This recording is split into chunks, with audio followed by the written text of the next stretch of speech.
విద్యార్థులకు శుభాశీస్సులు తెలియజేస్తున్నాను. అలాగే కార్యకర్తలు శ్రీకృష్ణ భక్తులు అందరికీ కూడా నమస్కారం తెలియజేస్తూ, ముఖ్యంగా ఈ కార్యక్రమంలో చైర్మన్ బ్రహ్మశ్రీ షేక్ నజీర్ బాషా గారికి, అలాగే గౌరవ అధ్యక్షుడు చింతలపూడి రంగనాథరావు గారికి, నూతనపేట రవికుమార్, రాజేశ్వరమ్మ అందరికీ పేరు పేరున నమస్కారం తెలియజేస్తున్నాను. అలాగే జనరల్ సెక్రటరీ పి సుష్మాశ్రీ గారికి, జాయింట్ సెక్రటరీ జనాల జయలక్ష్మి గారికి, సోదరులు శ్రీనివాసరావు ఇందిరా గారికి అందరికీ నమస్కారం తెలియజేస్తున్నాను. ఈరోజు నేను ఇక్కడికి రావడం చాలా చాలా ఆనందంగా ఉంది. అయితే ముందు 39 సంవత్సరాల అనుభవంతో పిల్లలకు ఉపయోగపడే మంచి విషయాలు చెప్తే అది గుర్తుపెట్టుకుని మళ్ళా నిర్మాణం వేసుకునేటట్టు ఉండాలి. 2019 సంవత్సరంలో నన్ను రాష్ట్ర ప్రభుత్వం ఉత్తమ ప్రధానోపాధ్యాయునిగా ఎన్నిక చేసి సన్మానించారు. అది నాకు ఎంత ఆనందాన్ని ఇవ్వలేదు, కానీ మన శుభమస్తు షాపింగ్ మాల్ రయ్యా వాసు గారు ఆధ్వర్యంలో మంచి వర్షం వర్షం కురుస్తున్న వేళాకాలంలో ఒక కాలేజీలో నన్ను సన్మానించారు. అది నా జీవితంలో ఎప్పుడు మర్చిపోలేదు. ఎందుకంటే ఆ రోజు నాకు ఎలా సన్మానించారంటే, ఇప్పుడు మన పుణ్య నదీ జలాలు ఒక 5-6 నదీ జలాలు నీళ్లు తీసుకొచ్చి వాళ్ళ భార్యాభర్తలు ఇద్దరు నా కాళ్ళు కడిగి చాలా అద్భుతంగా నా జీవితంలో మర్చిపోయే విధంగా ఒక గురువుని ఎలా సన్మానించారో అలా సన్మానించారు. అది నా జీవితంలో టీజేటీ వనప్రాణి సంఘటనగా చాలా గొప్ప వ్యక్తులతో సావాసం ఉంది. నాకు అప్పులాచార్యులనే గురువు గారు పరిచయమయ్యారు. ఆయన ద్వారా నేను ఈ కొన్ని నేర్చుకున్నాను. అంటే మనం రోజు సుదర్శన క్రియ లాంటివి రోజు ఒక అరగంట సేపు యోగా చేయడం నేర్చుకున్నాను.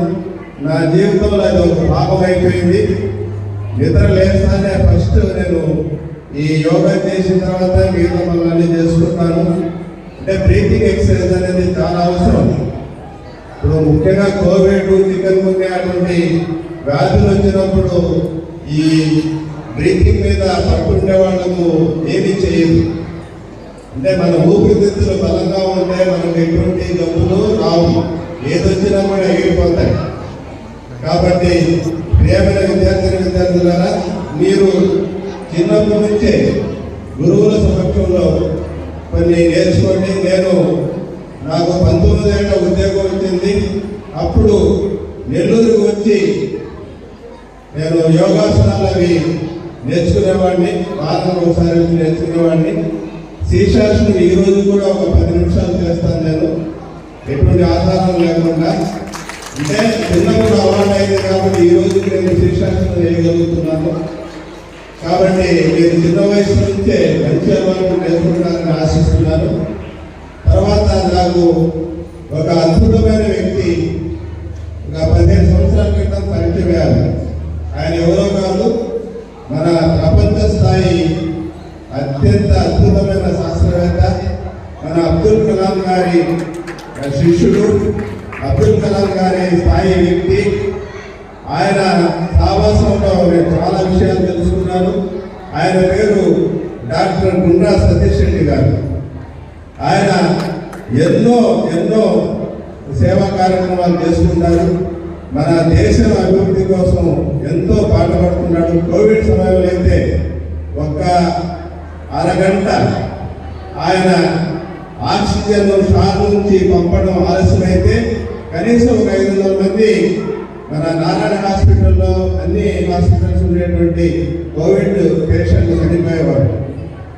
మన గౌరవనీయ కలెక్టర్ గారు చంద్రధర్ బాబు గారు నేను విషయం చెప్పిన తర్వాత ఆయన ఫోన్ చేసి చెప్పిన వెంటనే షార్ నుంచి ఇప్పించారు. అటువంటి గొప్ప వ్యక్తుల సావాసం నాకు ఉంది. ఒకరోజు సార్ వాళ్ళ ఇంటి నుంచి నేను 4th ఫ్లోర్ లిఫ్ట్ నుంచి దిగుతుంటే అమిత్జీ ఈరోజు నేను 1.5 గంట కూడా నిద్రపోలేదన్నారు. అంటే శాస్త్రవేత్తలు చూడండి, కనీసం 2 గంటలు కూడా నిద్రపోకుండా నిద్రాహారాలు కానీ పనిచేస్తుంటారు. మనలాగా ఓపిక కూర్చొని తినేదానికి కూడా తినేదానికి కూడా టైం ఉండదు. నేను లీడర్షిప్ ట్రైనింగ్కి 10 years బ్యాక్ హైదరాబాద్లో నేను ట్రైనింగ్కి వెళ్తే సార్ నన్ను పిలుచుకొని వాళ్ళ డ్రైవర్ సహాయంతో ఆయనతో పాటే టిఫిన్ చేశాను. రోజు నేను 6కే వెళ్ళేవాడిని. ఈరోజు మనకు డిఫెన్స్ మినిస్టర్ పారేకర్ గారు వచ్చున్నారు. ఆయన వల్ల నేను ఈరోజు కొద్దిగా రిలాక్స్గా మీతో పాటు టిఫిన్ చేసేందుకు అవకాశం వచ్చింది. లేకపోతే టిఫిన్ కూడా కారులోనే తినేవాడిని. అంటే సారు ప్రయాణం చేస్తుంటే అన్నం తినేటువంటి అలవాటు. చూడండి, ఒక శాస్త్రవేత్త అయ్యాడంటే చిన్న పని కాదు. వాళ్ళు అంటే ఎంత పని చేసినా వాళ్ళ మొహాలు అవసరం ఉండదు. ఆ విధంగా అంకితంగా చేస్తుంటారు. అలాగే సారు నిరంతరం ఎన్ని రకాల పూజా కార్యక్రమాలు అన్నీ చేస్తూ ఉంటారు. కొన్ని లక్షల మంది నేను గుర్తు పెట్టుకుంటారు. ఎంత మెమొరీ అంటే అంత మెమొరీ. నేను పొదలూరులో మండల విద్యాశాఖ అధికారి ఉన్నప్పుడు అబ్దుల్ కలాం గారిని తీసుకొచ్చి ప్రోగ్రాంకి వెళ్తాం అనుకున్నాను. కానీ సెక్యూరిటీ ప్రాబ్లం వల్ల ఆయనకి తీసుకొచ్చి చేసేందుకు వీలు కాకపోతే ఆయన శిష్యుడిగా సార్ని ప్రోగ్రాం చేసి ఆయన పౌర సన్మానం చేసి గౌరవించడం జరిగింది. కొన్ని రోజుల తర్వాత పొదలూరు మండలంలో ఈయన మీరు ఇంత గొప్ప వ్యక్తిగా ఆ రోజు మామూలుగా హైదరాబాద్ లెవెల్లో ఆర్సీ డైరెక్టర్గా ఉన్నారు సార్. దాని తర్వాత ఆయన మన దేశ రక్షణానికి DRDO చైర్మన్గా గొప్ప స్థాయికి ఎదిగారు. ఈరోజు కూడా మన దేశం తయారు చేసినటువంటి రకరకాలుగా డిఫెన్స్ పరికరాలన్నింటినీ ఇతర దేశాలకి 40,000 కోట్ల పైన ఇతర దేశాలకి మనం ఎగుమతి చేసే స్థాయికి మన దేశాన్ని ఆ విధంగా తయారు చేయగలిగారు మన అబ్దుల్ కలాం గారు. ఇటువంటి శాస్త్రవేత్త. ముఖ్యంగా మీకు చెప్పేది ఏంటంటే చాలా మంది గుర్తు పెట్టుకోవాల్సింది ఒకటే, నేను ఒక దాత సహాయంతో ఒక ఆడిటోరియం తయారు చేయించాను. ఆడిటోరియంలో పిల్లలు భోజనాలు చేసేటప్పుడు మన ఘంటసాల గారు ఈ భగవద్గీత శ్లోకాలు వాటి భావాలు స్పష్టంగా పిల్లలకు అర్థమయ్యేటట్టు చెప్పున్నారు. రోజు భోజనాలు చేసేటప్పుడు అవి వినిపించేవాడిని. చాలా మంది మా ఫ్రెండ్స్ ఏమనుకున్నారంటే అసలు భగవద్గీత అనేది ఎవరైనా సరిపోతే వినాలి, మిగతా టైంలో వినకూడదు అంటారు. అది కరెక్ట్ కాదు. అది నేను 1కి 10 సార్లు ఈ శ్లోకాలన్నీ విని అర్థం చేసుకుంటున్నాను. అలాగే మీ అందరికీ కూడా నేర్చుకోవాలని కోరుకుంటున్నాను. మా అన్న కూతురు ముబీనా, ఆ అమ్మాయి శ్లోకాలు జిల్లా స్థాయిలో పోటీలో ఫస్ట్ ప్రైజ్ వచ్చింది. చూడండి, ఆ మెమొరీ వల్ల 10th క్లాస్లో కూడా స్టేట్ 4th ర్యాంక్ వచ్చింది. ఇప్పుడు లక్షలాది రూపాయల జీతంతో పెద్ద సాఫ్ట్వేర్గా బెంగళూరులో జాబ్ చేస్తుంది. అంటే ఇవి నేర్చుకోవడం తప్పు కాదు. నా 2 మనవళ్ళు ఉన్నారు. వాళ్ళు కూడా నేను త్వరలో ఈ భగవద్గీత శ్లోకాలు నేర్పించి ఇటువంటి కాంపిటీషన్కి తీసుకొస్తానని నేను సభాముఖంగా తెలియజేస్తున్నాను. చాలా మంది ఇవన్నీ నేర్చుకోవడం వల్ల ఏదో టైం వేస్ట్ అనుకుంటారు. ఇప్పుడు భవిష్యత్తులో ఈ ఎవరైతే భగవద్గీత శ్లోకాలను అర్థం చేసుకుంటారో ఎటువంటి పరిస్థితుల్లో కూడా ఎన్ని కష్టాలు వచ్చినా వాళ్ళ సూసైడ్కి ఆలోచన రాదు, ఆత్మహత్య చేసుకునే ఆలోచన రాదు. ఆ విధంగా వాళ్ళకి మానసికంగా ఆరోగ్యంగా ఈ శ్లోకాలు వాటి భావాలు పిల్లలకు తయారు చేస్తాయి. ఏ మతమైనా ఏ కులమైనా చెప్పేది ఏంటంటే మనిషి చెప్తారు, చేసే దాంట్లోనే తప్పులు చేస్తారు, కానీ చెప్పడమే కరెక్ట్గానే ఉంటుంది. కాబట్టి ఇంత గొప్ప ఒక్కొక్క శ్లోకం భావాన్ని ఒక సినిమా తీయవచ్చు, అంత గొప్పగా ఉంటాయి.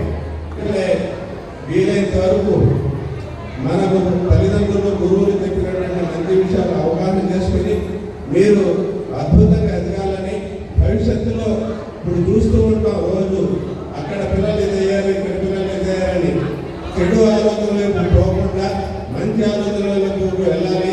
మనకు ఫోన్లు అనేది ఇటువంటి శ్లోకాలు పద్యాలు నేర్చుకునే ఉపయోగించి ఉపయోగించుకోవాలి, కానీ చెడు విషయాలు చూసి దానికి ఉపయోగించుకోకుండా మీరు బాగా ఎదుగుతారని గొప్ప స్థాయికి ఎదగాలని చెప్తూ ఇక్కడికి వచ్చి నా మాటలు వినేటువంటి వ్యక్తులు తమ పిల్లల్ని కూడా మంచి విషయాలు నేర్పించే విధంగా ఇటువంటి గొప్ప మన భగవంతుడి యొక్క ఈ పద్యాలని శ్లోకాలని అందరూ అవగాహన చేసుకుని అందరికీ అవగాహన అయినట్టు మీరు నేర్పిస్తారని ఆశిస్తూ నాకు అవకాశం ఇచ్చినటువంటి పెద్దలందరికీ పేరు పేరున ధన్యవాదాలు తెలియజేస్తూ నాకు పరిచయమైనటువంటి గొప్ప గొప్ప వ్యక్తులని ఒకసారి మనస్ఫూర్తిగా ధన్యవాదాలు తెలియజేస్తూ ఈ కార్యక్రమం జరిగిన అందరికీ మరొకసారి నా నమస్కారాలు తెలియజేస్తూ థ్యాంక్ యూ. జై గురుదేవ్ సార్, మీ పేరు చూసి మా గురువు గారి తర్వాత అనుకున్నాను. మా గురువు గారి తర్వాత గురువే మీరు అన్నట్లు అన్ని ఆశయాలు అన్ని సాధిస్తుంది మా గీతా వైభవ్ ట్రస్ట్. మీరు చూస్తున్న ఇక్కడున్న ఈ గీతా వైభవ్ ట్రస్ట్ మెంబర్స్ అందరూ 2000 మంది స్టూడెంట్స్ కి మీరు అనుకున్న విధంగా భగవద్గీత చాలీసా నేర్పించారు సార్. సో మీ కళలు, మీ అందరి కళలు, మీలాంటి గొప్ప వ్యక్తుల కళలన్నీ సాకారం కావాలి అంటే జై జై కలిపి మన గీతా వైభవ్ ట్రస్ట్ తో గీత గీత కృష్ణ వందే. థ్యాంక్ యూ సార్, ధన్యవాదాలు.